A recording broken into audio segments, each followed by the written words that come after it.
Doctor Rajendra Prasad या 277 लोगों को कहा जाता है कि इन्होंने संविधान बनाया, इन्होंने भी नहीं बनाया। यह 1860 में उसी लॉर्ड मैकाले ने बनाया था।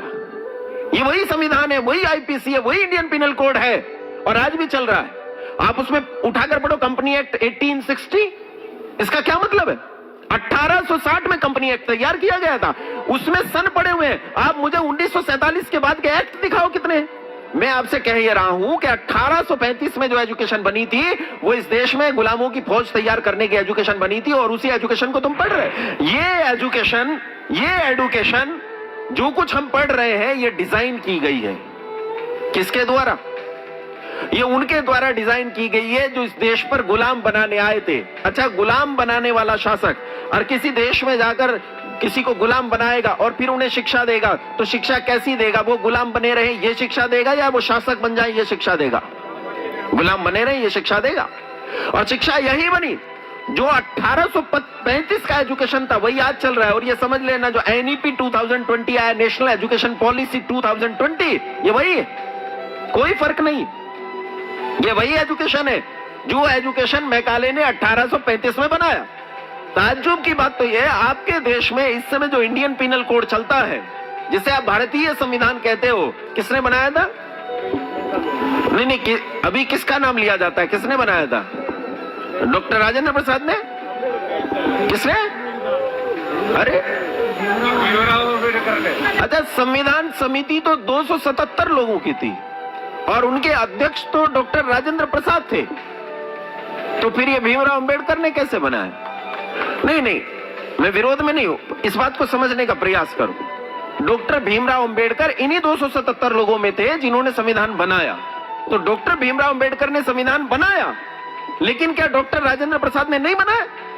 बताओ भाई, संविधान इन 277 लोगों ने भी नहीं बनाया। संविधान तो बनाया उन 50 करोड़ लोगों ने जिन्होंने इन 277 लोगों को चुनकर इस संविधान सभा में भेजा था। लेकिन जिन डॉक्टर भीमराव अंबेडकर या डॉक्टर राजेंद्र प्रसाद या 277 लोगों को कहा जाता है कि इन्होंने संविधान बनाया, इन्होंने भी नहीं बनाया। यह 1860 में उसी लॉर्ड मैकाले ने बनाया था। ये वही संविधान है, वही आईपीसी है, वही इंडियन पिनल कोड है और आज भी चल रहा है। आप उसमें उठाकर पढ़ो कंपनी एक्ट 1860, इसका क्या मतलब है? 1860 में कंपनी एक्ट तैयार किया गया था, उसमें सन पड़े हुए हैं। आप मुझे 1947 के बाद के एक्ट दिखाओ कितने एक्ट हैं। उन्हीं एक्ट्स के नाम बदल बदल कर सन बाद के डाले गए हैं, लेकिन वो सारे पहले के एक्ट मौजूद हैं। मैं आपसे कह ही रहा हूं कि 1835 में जो एजुकेशन बनी थी वो इस देश में गुलामों की फौज तैयार करने की एजुकेशन बनी थी और उसी एजुकेशन को तुम पढ़ रहे। और तब हमारा बच्चा उस स्कूल में जाकर पढ़ता है ट्विंकल ट्विंकल लिटिल स्टार। देखो कैसे रटे बैठे, देखो गुलाम बनने की तकनीक कैसे तैयार की जा रही है।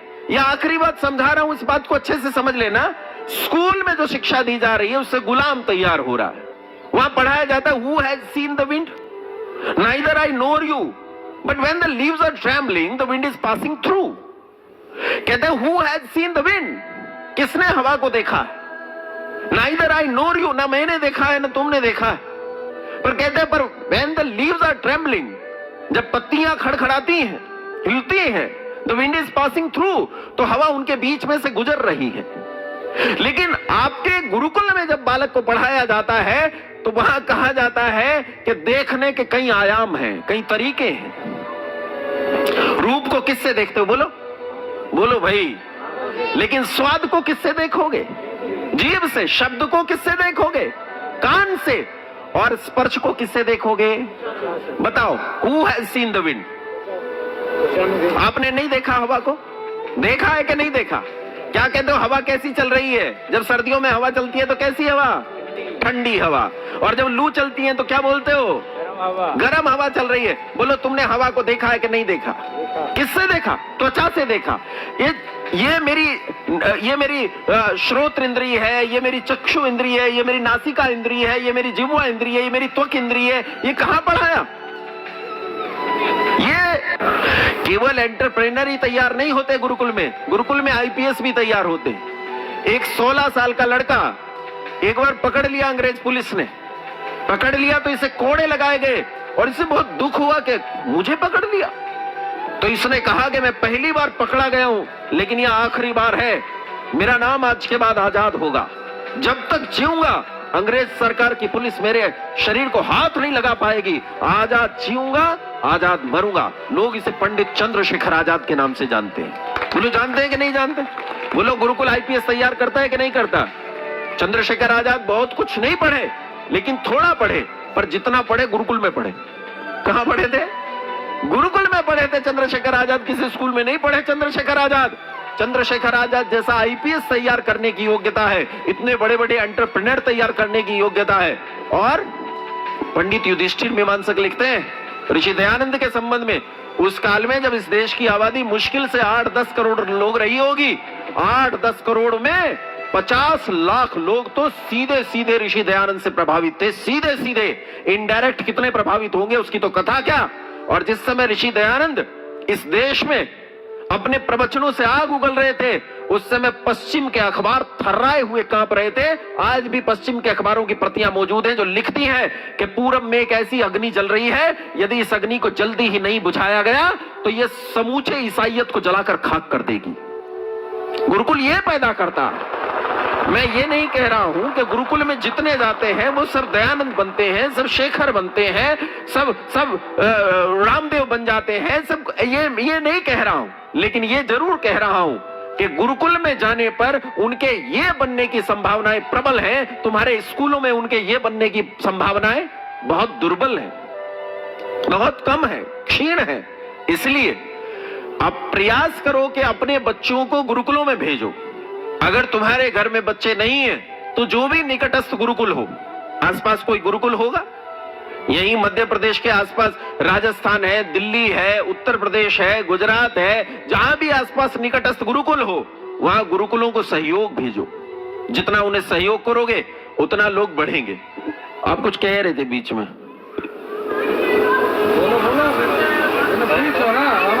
गुरुकुल में से कितने लोग रामदेव बन गए? हाँ, ये कह रहे हैं गुरुकुल में से कितने लोग रामदेव बन गए।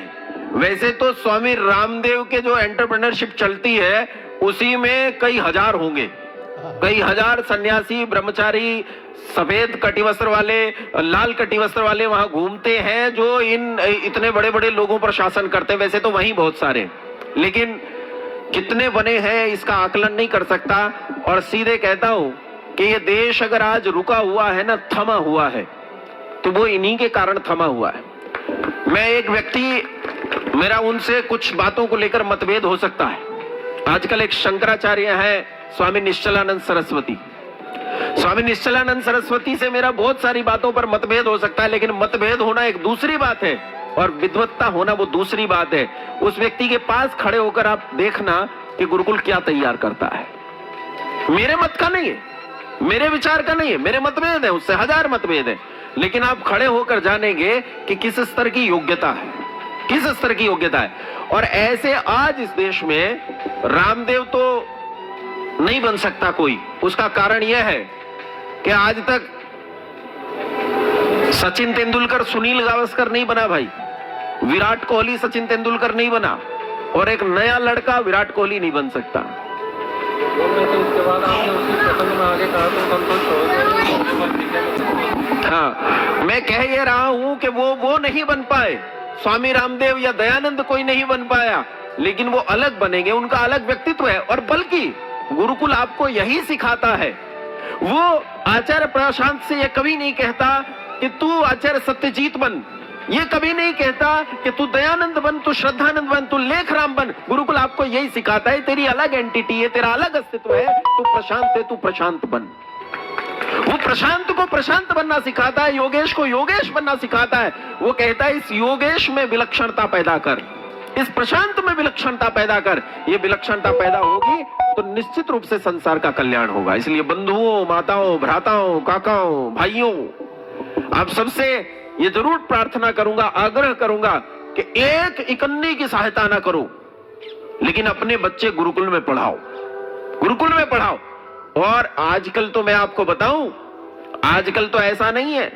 रुद्रप्रयाग उत्तराखंड में एक लड़की वंदना चौहान डीएम है, डिस्ट्रिक्ट मजिस्ट्रेट, कलेक्टर है। वो कह रही थी ना बहन जी कि लड़की जब पढ़ने चले या दूध पीने चले तो उसे कहते तू कौन सा कलेक्टर बनेगी?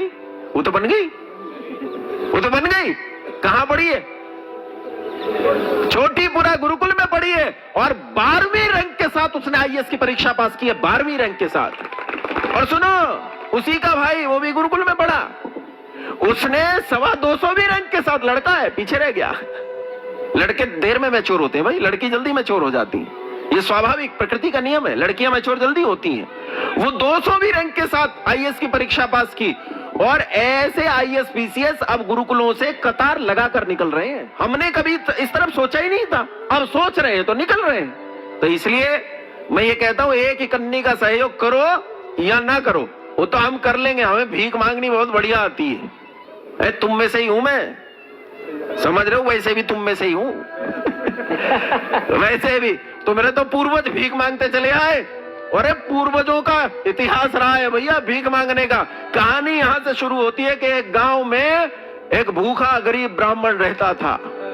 जब राजा ने उसे 200 गांव जमींदारी में दान में दे दिए, फिर भी भूखा और गरीब, क्योंकि वो अपने पास रखता नहीं था। गरीब क्यों हो जाता था? क्योंकि अपने पास, सच्चे ब्राह्मण की बात कर रहा हूं। अब वो दूसरे वाले भी जो पेट भर रहे हैं उनकी भी बात कर रहा हूं। और वो बहन जी वाली बात ठीक है, चिढ़ो तो चिढ़ जाओ, चिढ़ो तो चिढ़ जाओ, लेकिन सच बात यह है तो उसकी चिंता ना करो। मांगना हमें बहुत बढ़िया आता है भाई।